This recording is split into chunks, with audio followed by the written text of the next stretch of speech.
जयपुर में इन दिनों एक दुकान खासी सुर्खियों में है क्योंकि इस दुकान में कुछ खास वैरायटी के सामान खाने पीने के लिए मिलते हैं। साथ ही इस दुकान को चलाने वाले भी अपने आप में खास हैं। पहले तो दुकान को देखिएगा, थ्रो बैक कैफे देसी।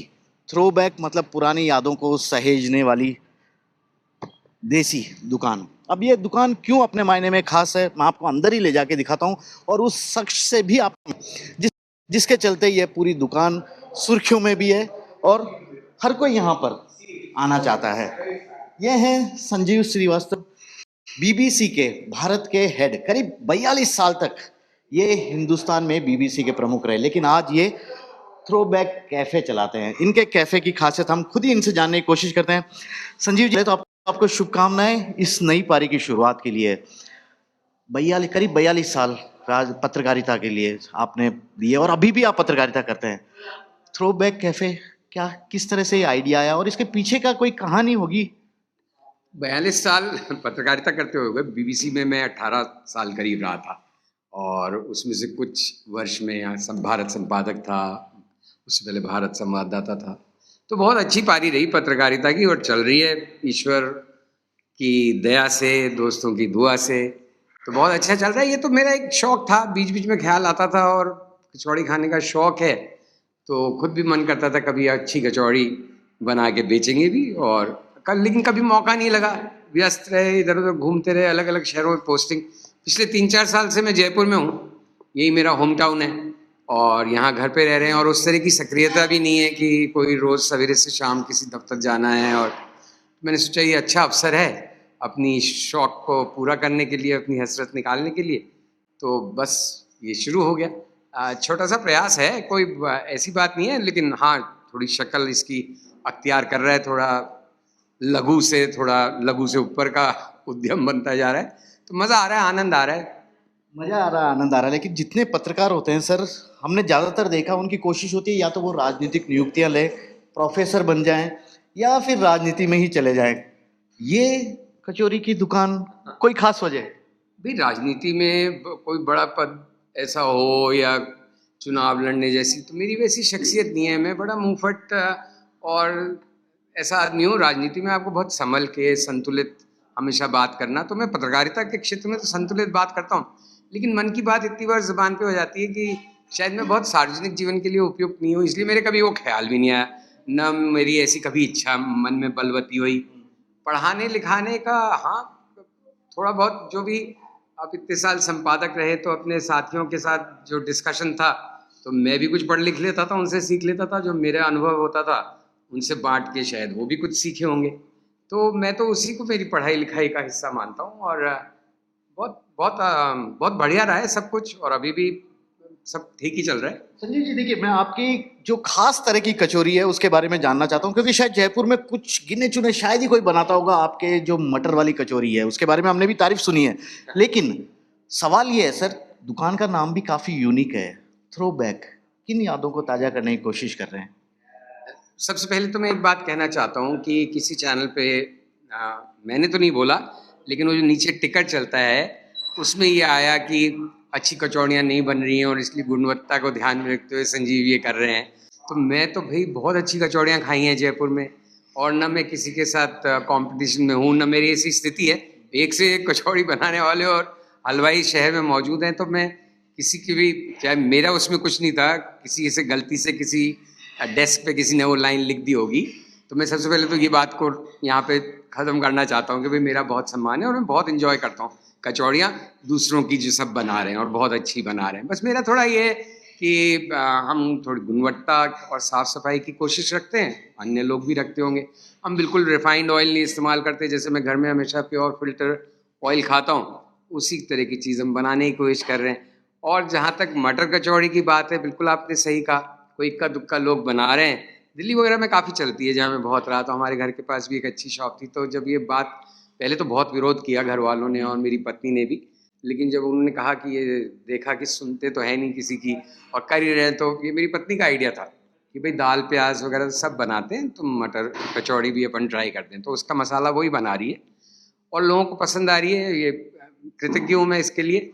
और जहाँ तक थ्रो बैक नाम की बात है, ये क्या मेरे दिमाग में एक तो ये सब थ्रोबैक आइटम्स हैं, ये मॉडर्न आइटम्स तो नहीं है ना, मोमोज या इस तरह की जो चीज़ें हैं, तो ये थ्रोबैक की दुनिया के हैं, थोड़े नॉस्टैल्जिया की, जिनके साथ मैं भी बड़ा हुआ हूँ, जिन फूड आइटम्स के साथ, कचौड़ी, समोसा, मिर्ची बड़ा, ये सब वस्तुएं। और दूसरा मेरा मन यहाँ पे धीरे धीरे ये भी करने का है कि थ्रोबैक, गुजरे ज़माना नहीं बहुत ज़्यादा भी, लेकिन उस ज़माने के लोगों को याद करने का भी यहाँ कुछ सिलसिला बन सके। जैसे अगर मैं पोस्टर्स जो प्रिंट करवा रहा हूँ और लगने नहीं, अभी लगे नहीं है, तो वो थोड़े थ्रो बैक इरा के होंगे, दिलीप देवानंद, राज कपूर, राजेश खन्ना तक की दुनिया के। क्रिकेट में भी गावस्कर, कपिल देव, फारूक इंजीनियर, उस तरह की शख्सियतों के लगाएंगे हम। ऐसा नहीं कि विराट कोहली है, सचिन तेंदुलकर में कोई कमी है, बट थोड़ा थ्रो बैक, जिन लोगों को आज कम याद कर रहे हैं, मंसूर अली खान पटौड़ी, रामनाथन कृष्णन टेनिस के दिग्गज, प्रकाश पादुकोण बैडमिंटन के दिग्गज, विजय अमृतराज, तो ऐसे लोगों के कला के क्षेत्र से भी कुछ संगीतज्ञ, तो उन लोगों की दुनिया में यहाँ पे, क्योंकि वो मुझे पसंद भी हैं और थोड़ा उसमें नवीनता भी आएगी, तो इसलिए थ्रो बैक एक पार्ट, और देसी, क्योंकि ज़्यादातर चीज़ें देसी हैं अभी, तो थ्रो बैक देसी का नामकरण इस प्रकार हुआ। एक जब आप ये दुकान खोले उसके बाद से इस तरह की आपने खबरें लगातार सुन रहे होंगे कि संजीव जी पत्रकारिता नहीं कर पा रहे हैं, फाइनेंशियल शायद उनको प्रॉब्लम आ गई होगी, इसलिए उन्होंने कचौरी की दुकान खोल ली। क्या इन खबरों में कुछ सच्चाई है? और आज के दौर की पत्रकारिता सब जानना चाहते हैं। आपने उस दौर में जब पत्रकारिता का देखी थी, जब सचमुच चौथा स्तंभ हुआ करता था, मीडिया की एक अलग पहचान होती थी, सरकार का पिछलग्गू नहीं हुआ करता था, क्या फर्क देख रहे हैं? क्या उससे आपका मोह भंग हो गया आजकल की पत्रकारिता से? भाई, जो बात कह रहे हैं ना आप मीडिया के संदर्भ में आज की, चलो पहले उसकी बात कर लें। फ़र्क तो बहुत आ गया है। किसी ज़माने में मीडिया का जलवा होता था, स्वतंत्र होते थे हमने, और अभी भी कहने के लिए स्वतंत्र है, बट हम सब देखते हैं कि किस तरह से मीडिया सरकार का वॉचडॉग बनने के बजाय ज़्यादातर विपक्ष को कटघरे में खड़ा करने की कोशिश करता है। वो थोड़ी अजीब सी बात लगती है, लेकिन उससे कोई मैं बड़ा चिंतन मनन में हूँ या मैं बहुत परेशान हूँ, हताश निराश हूँ कि ये सब क्या हो रहा है, ऐसा नहीं है। बस लेकिन जैसे ऑब्जर्व करता हूँ, बाकी चीज़ें ये भी ऑब्जर्व करता हूँ, अच्छा भी नहीं लगता, लेकिन ऐसा नहीं है कि उससे भाग के मैं इसमें आ गया हूँ, कतई नहीं, है ना। मैं पत्रकार रहूँगा, आजीवन रहूँगा, क्योंकि वो तो मैं 42 साल से कर रहा हूँ, इसको तो 42 दिन भी नहीं हुए अभी शायद तो वो जो जीवन जो मैं जीता रहा हूँ, और जिसकी वजह से आप भी मुझसे शायद बात कर रहे हैं, तो वो तो छोड़ने का प्रश्न ही नहीं उठता, वो सिलसिला जारी रहेगा। लेकिन वो मेरा फुल टाइम नहीं ले रहा था, तो मेरा ये मन हुआ कि ये भी कर लें साथ में। तो और आर्थिक स्थिति या किसी किस्म की मजबूरी, किसी ने कहा कि भाई कभी खबरें करते थे, अब कचौड़ी बेच रहे हैं, किसी ने कुछ कहा। लेकिन अगर देखें सोशल मीडिया पे भी, तो ये मेरे दोस्तों की या जानने वालों की कृपा है मुझ पे, उनका स्नेह है कि 90% लोगों ने अच्छी बातें लिखी हैं मेरे बारे में, और इस प्रयास के बारे में भी लोगों ने इसको एक अच्छा प्रयोग बताया है, और मन की हसरत निकालने की बात को लोग समझें ज़्यादातर, तो मैं उनके प्रति आभार प्रकट करता हूँ। और ये मेरा शौक था, और मैं किसी से कोई मेरा स्टेटमेंट नहीं है किसी भी किस्म की बगावत का। और आर्थिक स्थिति की बात तो मैं अपने मुँह से क्या बोलूँ, लेकिन मेरी ठीक ठाक स्थिति है, तो मुझे कोई उसके लिए ऐसी आवश्यकता नहीं थी शायद कि मैं कोई मजबूरी में, मतलब कुछ एक लोगों ने ऐसा भी संकेत दिया जैसे मैं भिक्षु सा हो गया हूँ और कोई कटोरा ले किसी चौराहे पे भंग हो गया, मतलब दुनियादारी से सांसारिक। हाँ, लेकिन देखिए, अब जितने मुंह उतनी बातें हो जाती हैं। मुझे इस बात का ज़्यादा आभार प्रकट करना चाहिए, और मैं आभारी हूँ कि अगर 100 टिप्पणियाँ आई हैं, तो उसमें से 90-95 तो उन्होंने मुझे शाबाशी दी है, या मेरा उत्साह बढ़ाया है, या मेरी कुछ प्रशंसा की, मेरे बारे में कुछ अच्छा कहा है। तो हर तरह के लोग होते हैं, किसी किसी को वो भी लगता होगा, बट दैट्स फाइन। कभी फील नहीं होता सर कि आपने लंबा वक्त इस पत्रकारिता फील्ड में गुजारा है, थोड़ी सी किसी नेता से अच्छी बना लेते तो शायद अच्छी राजनीतिक पोस्ट, अच्छा जो आज के लोग समझते हैं, सोचते हैं, और हो भी रहा है ज्यादातर जगह पे, कहीं उसमें आप पिछड़ तो नहीं गए? कभी कभी फील होता है कि यार इसके कारण ये करना पड़ गया? नहीं, एक तो मैं और ये इसके अलावा एक और पूछता हूँ, आज के पत्रकारिता को कहाँ देखते हैं, और जो यंग पीढ़ी जो जर्नलिज्म करने की सोचते हैं, उनको आप क्या कहना चाहते हैं? ये सवाल मैं इसलिए पूछ रहा हूँ ताकि फिर मैं आपके प्रोडक्ट पे आ सकूँ, क्योंकि सब चीज़ यूनिक है यहाँ। देखिए, आज की पीढ़ी के पत्रकार या आज की पत्रकारिता के बारे में मेरा सोच तो मैंने आपके साथ बांटा कि अगर ये ज़्यादा बैलेंस्ड हो, ज़्यादा संतुलित हो, एक तरफा मीडिया, चाहे वो मोदी जी के पक्ष में है चाहे खिलाफ, उससे मेरी कभी सहमति नहीं रही है, मैं उसके साथ कभी सहज महसूस नहीं किया, क्योंकि मेरी ट्रेनिंग ही शायद, या वो समय भी जब मैं पत्रकार बना और पत्रकारिता में बढ़ रहा था, तो हमें यही बताया जाता था कि भाई संतुलित रहो, दोनों तरफ की बातें करो और ज़्यादा सवाल सरकार से करो, है ना। अब वो नहीं हो रहा है तो बुरा लगता है, बट समय है, हर चीज़ परिवर्तनशील है। वो भी एक दौर था, ये भी एक दौर है, आगे भी अगला दौर आ जाएगा। तो जो यंग लोग आ रहे हैं वो अपनी इस पेशे के प्रति प्रतिबद्धता रखें, अपने काम को एंजॉय करें और ज़्यादातर सही बात करने की कोशिश करें। अब इंसान है, भूल तो मेरे से भी कही हुई होंगी मेरे करियर में। और जो आपका दूसरी बात थी, मेरे मैं आपको कैसे बताऊं, मेरे जीवन में कभी ये जैसे कचौड़ी बना के बेचने की इच्छा हुई ना, मेरी लाइफ में कभी भी ये इच्छा नहीं हुई कि मैं कोई राजनीति में जाऊं। मुझे सरकारी पद ऑफर भी हो चुके हैं, लेकिन मैं जानता हूँ मैं उतना अनुशासित नहीं हूँ। अगर मैं किसी की उस तरह से नौकरी या किसी भी से बंध के, या सरकारी पद में आपका कोई तो ऐसा जना होगा ना जिसका आपको सारे टाइम स्तुति गान ही करना होगा, मैं वो कर ही नहीं सकता क्योंकि मेरी फितरत में नहीं है। एक पत्रकार की तरह से रहे हैं ना, तो वो आपको एक आदत सी है हर चीज़ की विवेचना करने की, अच्छाई बुराई दोनों देखने की। तो वो मेरे लिए राजनीति कभी फिट नहीं हुई, इसलिए मैंने कभी उस दिशा में सोचा ही नहीं, और ना मेरी वो कहीं से दूर दूर तक इच्छा है। सो वो कोई मिसिंग आउट की फीलिंग। और ये क्या करना पड़ रहा है वाले बात से मैं आपत्ति दर्ज कराना चाहता हूँ, क्योंकि मैं तो वो कर रहा हूँ जो मैं करना चाह रहा हूँ, तो उसमें क्या करना पड़ रहा है जैसे तो कोई बात ही नहीं है। तो I am enjoying it and I just hope people understand that कि भाई एक लाइफ है, एक जीवन है, उसमें एक ही तरह से रहते जाएंगे तो फिर क्या आनंद लिया। और वो तो कभी भी चला जाएगा। अब मैं जिस दौर में हूँ तो मतलब मैं 66 साल का तो हो चुका हूँ।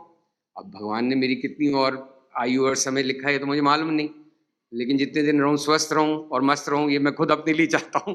तो मैं तो उसी सिलसिले में, उसी कड़ी में ये कर रहा हूँ। अब एक आखिरी सवाल, वो काफ़ी ज़रूरी भी हो जाता है, जो आपके चाहने वाले वो लोग हैं या स्वाद के जो शौकीन हैं, मटर की कचौरी हमने सुना है आपके यहाँ सबसे स्वादिष्ट बनती है, वैरायटी भी है, और इसके अलावा कुछ और भी चीज़ें मैंने सुना है कि वड़ा पाव जो आपका है वो शायद मुंबई वाला स्वाद याद दिला देता है। एक तो थ्रोबैक देसी की इसी तरह की और खूबियाँ, और दूसरा आप जब कैसा फील करते हैं, लोग केवल यहाँ पर आपसे मटर की कचौरी खाने नहीं आते हैं, पुरानी कहानियाँ सुनने, उस दौर की बातें सुनने आते हैं। क्या आपको भी उतना ही इंटरेस्ट होता है, मतलब बताने का उन्हें दिलचस्पी? देखिए, मैं पत्रकार रहा हूँ, लोगों से मिलने जुलने का हमेशा शौक रहा है। ये एक तरह का सुअवसर बन गया है मेरे लिए नए सिरे से लोगों से जुड़ने का, क्योंकि मैं एक सार्वजनिक जगह बैठ गया हूँ, मेरी ये शॉप या कैफ़े जो भी कहिए आप।